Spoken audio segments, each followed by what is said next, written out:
Now, anyone facing the difficult task of finding a new mortgage won't need reminding how expensive life has become. Rate rise after rate rise has piled huge pressure on household budgets, and figures reveal the number of people who can't afford the payments is going up too. Our political correspondent Simon Harris has been taking a look.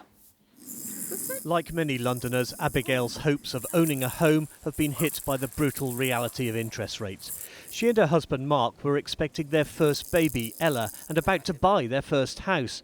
But the builders were behind schedule and their mortgage rate expired before the new house was ready. And when it was, they couldn't afford the higher monthly payments.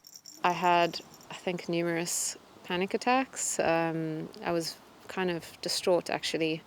And I don't have family in this country, so I was feeling very alone and very, very upset. Very upset. I was crying all the time. Higher property prices in London and the home counties mean people here are among the hardest hit by rising interest rates. It's not just aspiring homeowners whose dreams are being shattered. Hundreds of thousands of people already on the property ladder now face the nightmare of their fixed rate mortgages coming to an end. I think when these fixed rates ends, it's sort of, where are you when the music stops? Holding the parcel. If you're holding the parcel when rates are particularly high, you're going to get clobbered. I think a lot of people are keeping their fingers crossed that when they come to renew, rates may have settled and certainly maybe even going in the other direction. Looking across the market, we can get you the lowest possible rate is actually going to be a 10-year fixed product. Shelley is a mortgage broker working from her home at Hockley in Essex. Many of her clients are extremely worried that their low fixed-rate mortgage will soon need renewing. It's a constant throughput of people on a daily basis now that are coming with quite high levels of anxiety, and we're really just trying to manage that for people and work through their options and really look at how we tighten our belts and make things work for them ongoing. I'm not going to cut the additional rate of tax today, Mr. Speaker. I'm going to abolish it altogether. It's 10 months since Kwasi Kwarteng's tax-cutting mini-budget panicked the market and sparked a rise in interest rates. Who do you blame?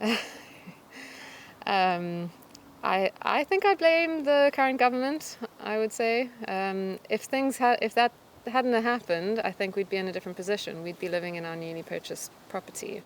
Instead, Abigail, her husband and baby Ella are living in a rented house, unsure about when they'll be able to afford their own home. There was a time when the Conservatives starred themselves the party of the homeowner.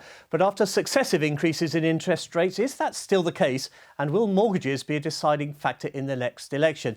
Those are just two of the questions we'll be asking in the late debate tonight.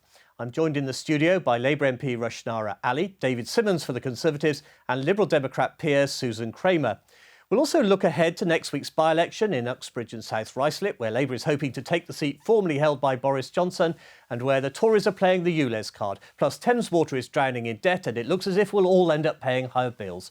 That's the late debate here on ITV after News at 10. A packed programme, Simon. Thank you very much.